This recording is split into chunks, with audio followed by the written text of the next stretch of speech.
மக்களுக்கு ஒண்ணுன்னா இந்த விஜய் வந்து நிப்பா, இந்த விஜய் வந்து கேள்வி கேட்பா.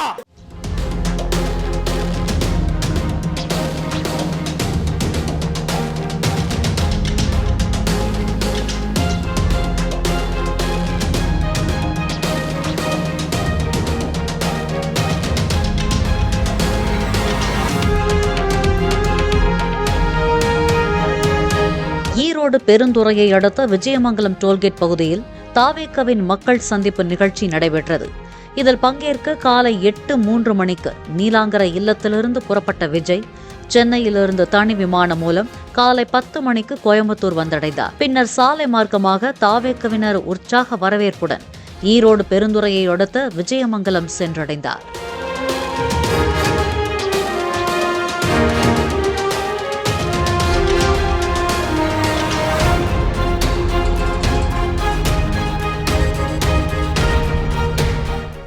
தனது பிரச்சார பேருந்தில் ஏறி உரையை தொடங்கிய விஜய், தான் உங்களுக்கு ஒரு பொருட்டே இல்லை என்றால் ஏன் என்னை பார்த்து கதறுகிறீர்கள் என்று கேள்வி எழுப்பினார். நாங்க ஒரு வழியில அரசியல் செஞ்சுக்கிட்டு போயிட்டு இருக்கிறோம், உங்களுக்கு தான் டிவிக்கே ஒரு பொருட்டே இல்லல, அப்புறம் ஏன் கதறீங்க? பயத்தை போக்க பாட்டு பாடிக்கொண்டு ஓடும் சிறுவர்களைப் போல் திமுகவினர் என்னை பார்த்து பயப்படுகிறார்கள் என விஜய் தெரிவித்தார். தெரியுமா, எனக்கு பயம் இல்ல, எனக்கு பயம் இல்ல அப்படின்னு சத்தமா சவுண்ட் விட்டுக்கிட்டே சத்தமா பாட்டு பாடிக்கிட்டே இந்த நடுங்கிக்கிட்டே சின்ன பசங்க நடந்து போவாங்க, அந்த மாதிரி இருக்கு. முதல்ல மண்டையில இருக்கிற கொண்டைய மறைங்க சார். மக்கள் எல்லாத்தையும் உன்னிப்பா கவனிச்சிட்டு இருக்காங்க. அதனாலதான் சொல்றேன், உங்களுக்கு நீங்க கொள்ளையடிச்சு வச்சிருக்கிற காசு தான் துணை, ஆனா எனக்கு என் மேல எல்லையில்லா பாசம் வச்சிருக்கிற இந்த மாசு தான் துணை. பெரியார் பெயரை சொல்லிக்கொண்டு கொள்ளையடிக்கும் ஆட்சியாளர்கள்தான் தங்கள் அரசியல் எதிரி என்றும் விஜய் தெரிவித்தார்.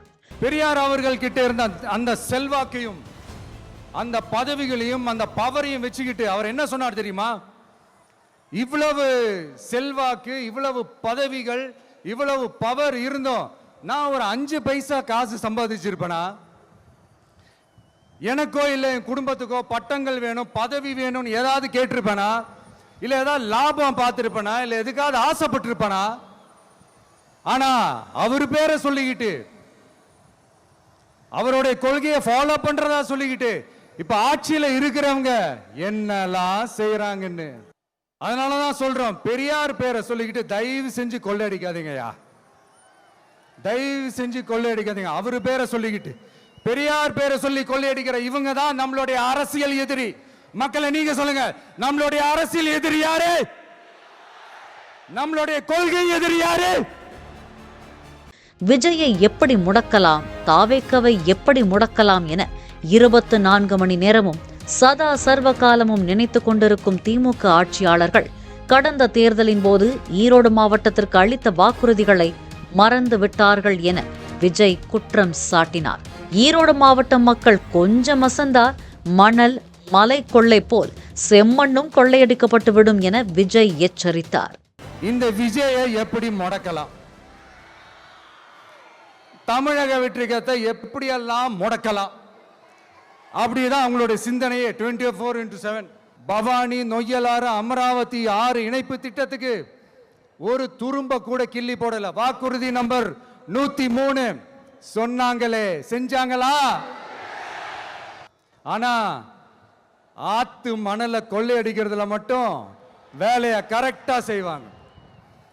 இதை நான் ஏன் திரும்ப திரும்ப சொல்றேன்னா, மக்களே நீங்க புரிஞ்சுக்கணும். கொஞ்சம் மசந்தா மற்ற மாவட்டங்கள்ல மணல் காணாம போன மாதிரி, மலைகள் காணாம போன மாதிரி, நம்ம மாவட்டத்தில் தனி வளத்தை கொடுத்த செம்மண்ணும் காணாம போறதுக்கு வாய்ப்பு இருக்கு மக்களே. நூல் விலை உயர்வு, கூலி பாக்கி உள்ளிட்டவற்றால் நெசவாளர்கள் கடுமையாக பாதிக்கப்பட்டுள்ள நிலையில் பீக் ஹவர் சார்ஜ் என்ற பெயரில் ஆட்சியாளர்கள் வசூலிக்கும் மின்சார கட்டணத்தால் கைத்தறி தொழில் முடங்கியுள்ளதாக விஜய் குற்றம் சாட்டினார். தனியாரிடமிருந்து அதிக விலைக்கு மின்சாரத்தை வாங்கி கமிஷன் பார்ப்பதற்காகவே பீக் ஹவர் சார்ஜ் வசூலிப்பதாக விஜய் தெரிவித்தார். சிறு குறு தொழில்கள் பீக் ஹவர்ஸ் சார்ஜ்னு கரண்ட்டுக்கு அநியாய விலை வச்சு அதையும் செய்ய விடாம நம்மளை முடக்கிடுறாங்க.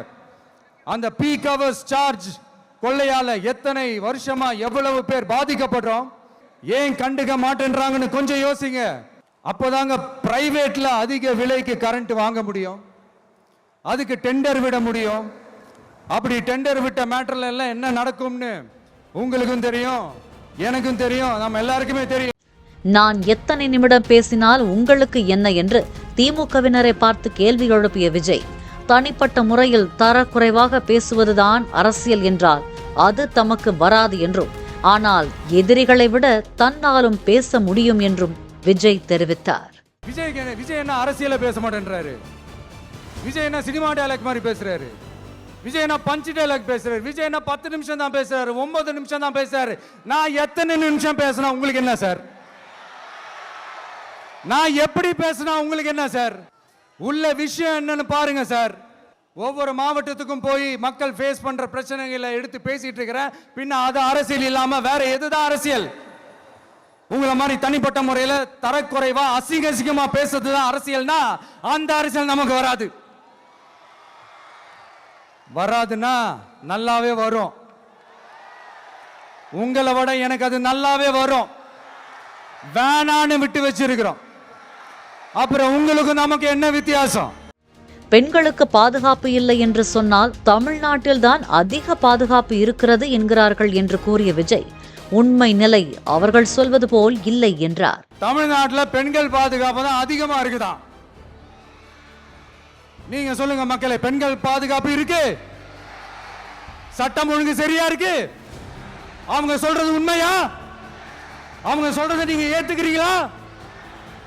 சத்தமா கேக்குதா சார்? இதுதான் ரியாலிட்டி, இதுதான் நிஜம். தாவேக்கவின் தேர்தல் வாக்குறுதிகளை தப்பாக புரிந்து கொண்டு விமர்சிப்பதாகவும், வாயில் வடைசுட தாங்கள் திமுக அல்ல தாவேக்க என்றும் ஆவேசமாக கூறினார் விஜய். வந்த உடனே என்னெல்லாம் செய்ய போறோம்ன்றது சிலது சொன்னோம். அதையெல்லாம் தப்பா புரிஞ்சுக்கிட்டு சொன்னா மட்டும் போதுமா? எப்படி செயல்படுத்துவீங்க? நாங்க என்ன வாயிலே வடை சுடுறதுக்கு டிஎம்கேவா? டிவிகேடா?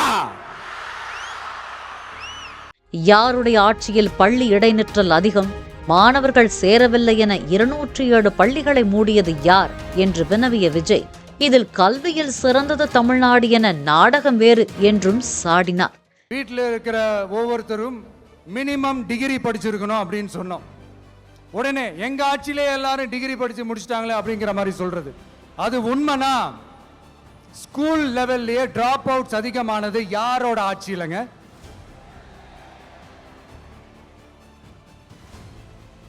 பசங்க பிள்ளைங்க யாரும் ஸ்கூல்ல சேரலன்னு சொல்லிட்டு எனக்கு தெரிஞ்சு 207 கவர்மெண்ட் ஸ்கூல்ஸ் மூடினது யாரோட ஆட்சியிலங்க? இதுல கல்வியில் சிறந்த தமிழ்நாடுன்னு டிராமா வேற. KA செங்கோட்டையனை அண்ணன் என்று குறிப்பிட்ட விஜய், அவரை போன்றும் இன்னும் பலர் தாவேக்கவில் இணைவார்கள் என்றும், அதுவே நமக்கு பலம் என்றும் தெரிவித்தார். மக்கள் சந்திப்பு நிகழ்ச்சியின் இறுதியில் விஜய்க்கு KA செங்கோட்டையன் வெள்ளி செங்கோல் பரிசளித்தார்.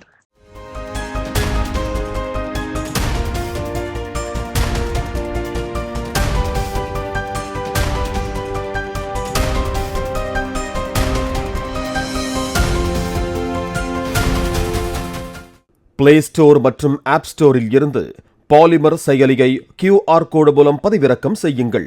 செய்திகளை உடனுக்குடன் பெறுங்கள்.